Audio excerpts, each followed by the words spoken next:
Okay dear students, good morning and welcome back to our mathematics class. और आज अपनी mathematics class में हमने अभी पहले ही इससे एक वीडियो बनाई थी। पहले हमने उसको इंट्रोडक्शन दिया था कि आपका मैथमेटिकल इंडक्शन होता क्या है। फिर हमने क्वेश्चन नंबर फर्स्ट को सॉल्व किया वहां पे, ताकि आप उसको आसानी से समझ सको सारी सारी सारी कहानी क्या है। और हम क्वेश्चन नंबर 2 सॉल्व कर रहे हैं। जब आप एक दो क्वेश्चन की प्रैक्टिस करोगे तो आपको ये क्वेश्चन बहुत ही ईजी लगेंगे। इनके अंदर कुछ भी नहीं है, you just need to find the relation. आपको मैथमेटिकली इंड्यूस करना है कि अगर वो P1 जो है आपका स्टेटमेंट ट्रू है तो आपका P क्या हम मान लेंगे कि वो ट्रू है। उसके लिए हम प्रूफ करेंगे कि आपका P के प्लेसमेंट भी ट्रू होगा। ठीक है बच्चों, तो लेट द स्टेटमेंट,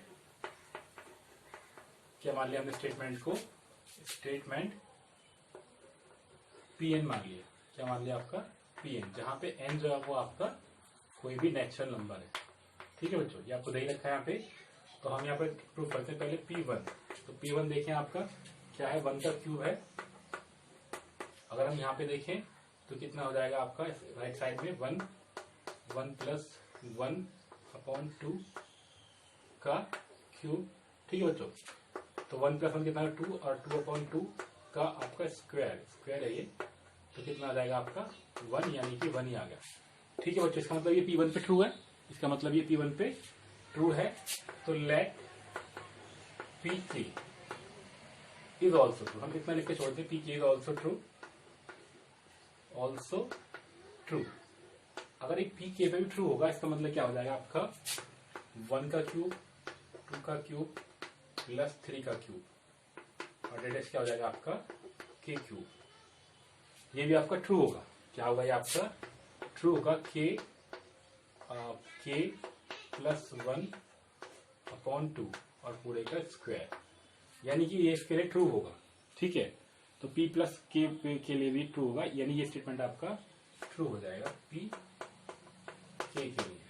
ठीक है तो now we need to prove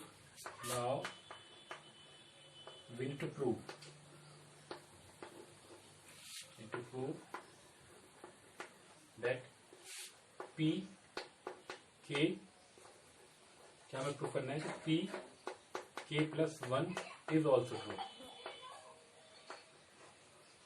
ठीक है बच्चों, तो यहां तक की कहानी तो आपकी थ्योरेटिकल सी हो गई।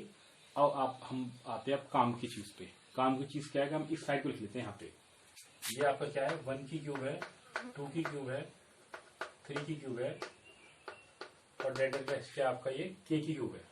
इसी क्यूब है k की क्यूब। ठीक है बच्चों, अब इसमें अगर आपकी k की क्यूब है तो हम k के प्लेस पर हमें क्या रखना है, k प्लस 1 की क्यूब रखना है। ये तो हमारा स्टेटमेंट, और ये हमारी ये मैथमेटिकल इंडक्शन बताता भी है कि अगर कोई स्टेटमेंट k के लिए ट्रू है तो वो k प्लस 1 के लिए ट्रू होगा। ये हमें प्रूव करना है। तो हमने क्या मान लिया, इस k के प्लेस पे k प्लस 1 रख लिया। अब बच्चों ध्यान से देखना, एक चीज समझने वाली बात है कि अगर इससे हम इस पे जाकर देख रहे हैं तो इसमें ये एक कम हो रहा है, इसमें इस पे जा रहे हैं तो इसमें एक कम हो रहा है। पावर सबकी सेम है, तो पावर से हमको कोई फर्क पड़ने वाला है नहीं। पावर यहाँ पे भी सेम है, यानी कि इससे पहले अगर मैं k की क्यूब लिख दूं तो कोई दिक्कत नहीं होगी। ठीक है बच्चों, अगर इससे पहले मैं k की क्यूब लिख दूं तो कोई दिक्कत नहीं होगी। क्यों दिक्कत नहीं होगी, क्योंकि k प्लस 1 से एक कम क्या होगा, k तो होगा। इससे एक कम लिखेंगे तो k माइनस 1 हो जाएगा, इससे फालतू लिखेंगे तो k प्लस 2 हो जाएगा। बट वो सारे ट्रू होंगे इस मैथमेटिकल स्टेटमेंट के लिए। ठीक है बच्चों, इसका मतलब क्या हुआ, यहाँ पे हम यहाँ पे इम्प्लाइज कर देते हैं इसको, ना हम LHS लिखते हैं ना हम RHS लिखते हैं, सिर्फ इसको सॉल्व करना है यहाँ पे। तो ये वाला जो पूरा का पूरा पार्ट है, यहाँ से लेके यहाँ तक का जो पार्ट है, ये आपका क्या है, ये वाला, ये है आपका k और k प्लस 1 और अपॉन 2, इस पूरे का स्क्वायर है, और प्लस क्या आ गया आपका k प्लस 1 क्यूब आ गया। ठीक है बच्चों, तो अब हम इसको सॉल्व करना है। तो चलो हम इसको स्टेटमेंट को, इस वाले को मिटा देते हैं, क्योंकि हमें आगे इसको कंटिन्यू सॉल्व करना है। ठीक है बच्चों, इतना मैंने यहाँ पे रफ कर दिया, या पूरा इसको हम रफ करते हैं ऊपर तक भी, तो हमें स्पेस काफी मिल जाएगा। अब या फिर मैं अभी तो मेरे पास यहाँ जगह बच रही है, अगर मैं यहाँ पे ध्यान से देखूं इसको, तो क्या है यहाँ पे k प्लस 1 आपका कॉमन आ गया, k प्लस 1 का स्क्वायर कॉमन आ जाएगा, तो ये बन गया आपका k प्लस 1 का स्क्वायर कॉमन आ गया। हमारा ब्रैकेट में क्या रह जाएगा, यहाँ पे सिर्फ k अपॉन 2, और यहाँ पे क्या रहेगा आपका k प्लस 1। ठीक है बच्चों, अब अगर मैं यहाँ पे एलसीएम ले लूँ यहाँ पे, तो क्या बन जाएगा ये आपका k प्लस 1 का स्क्वायर। देखो बच्चों ये तो बहुत ईजी क्वेश्चन था यहाँ पे, ये k प्लस 1 का स्क्वायर बन गया। यहाँ पे हम क्या ले लेंगे, k कॉमन लेते हैं, बन गया k, और ये कितना बन जाएगा आपका 2k प्लस 1 और अपॉन 2। ठीक है बच्चों, यानी कि ये क्या बन गया आपका, ये बन गया आपका k अपॉन 2, इसका स्क्वायर था तो इसका हमने स्क्वायर क्या कर लिया यहाँ पे। देखो अब ये हमने सिर्फ k प्लस 1 का स्क्वायर कॉमन लिया है यहाँ पे, तो ये जो आपका k रह गया और नीचे क्या रह जाएगा आपका k स्क्वायर, क्या रह जाएगा यहाँ पे k स्क्वायर, यानी कि ये क्या रह जाएगा आपका, यहाँ पे क्या रह जाएगा आपका 4, क्या बन जाएगा आपका यहाँ पे 4। ठीक है बच्चों, तो ये क्या बन जाएगा इधर, अगर ये देखो आप ध्यान से, और ये वाला k भी था, इसको भी हमें नहीं छोड़ना, तो ये बन गया आपका k स्क्वायर, एलसीएम लेंगे तो बन गया 4k और प्लस 4। ठीक है बच्चों, और अपॉन 4 आ गया, हो जाएगा।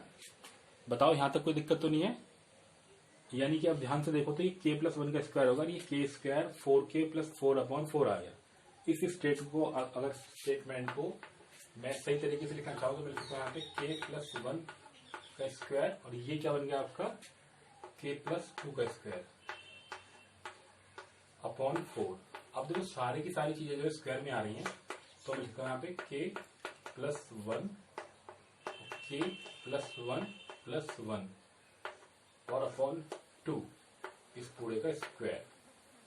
अब अगर आप ध्यान से देखो तो ये मेरी जो LHS थी, जो मेरी RHS थी, वो उसी स्टेटमेंट के बराबर थी अगर मैंने k के प्लेस पे क्या रख दिया, k प्लस 1 रख देता हूं। तो यहाँ पे क्या था k प्लस 1 अपॉन 2 का होल स्क्वायर। तो अब हम यहाँ पे डायरेक्टली क्या कंक्लूड कर सकते हैं, यहाँ पे तो बात समझ आ रही है यहाँ पे कि अब हम यहाँ पे डायरेक्ट क्या कंक्लूड कर देंगे, दस p k plus 1 is true. कब ट्रू होगा वो, वेन एवर पी के इज ट्रू। अगर पी के ट्रू हुआ तो पी के बन भी ट्रू होगा।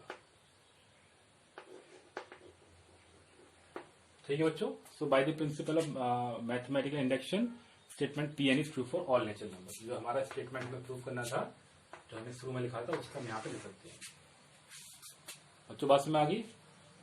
देखिए इससे इजी तरीका और इससे इजी कोई भी टेक्निक आपके पास आप नहीं इजाद कर पाओगे। सिर्फ आपको ध्यान रखना, वो जो ट्रेन था वहां पे सिर्फ एक ही, इसमें एक ही हिंट है, एक ही टेक्निक है, और ये क्वेश्चन मुश्किल से आपका 1 मिनट के अंदर सॉल्व हो जाएगा अगर आपको वो टेक्निक पकड़ में आ गई तो।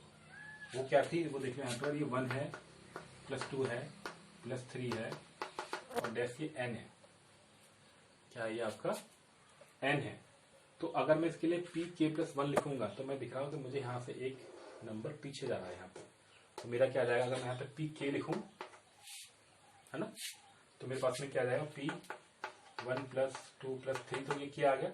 अब मुझे अगर के प्लस 1 लिखना है तो मेरे पास के प्लस 1 का मतलब क्या हो जाएगा, के प्लस 1 और फिर ये के, यानी कि इससे पीछे वाला क्या जाएगा आपका के माइनस 1 हो जाएगा।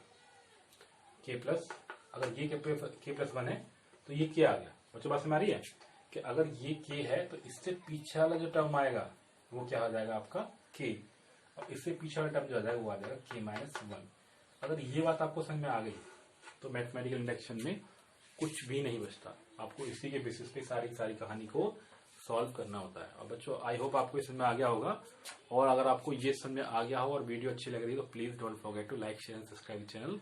Once again, thank you so much for watching this video, and let me tell you also that we have already made 2 more videos for the same topic. First is for the introduction and second for the first question.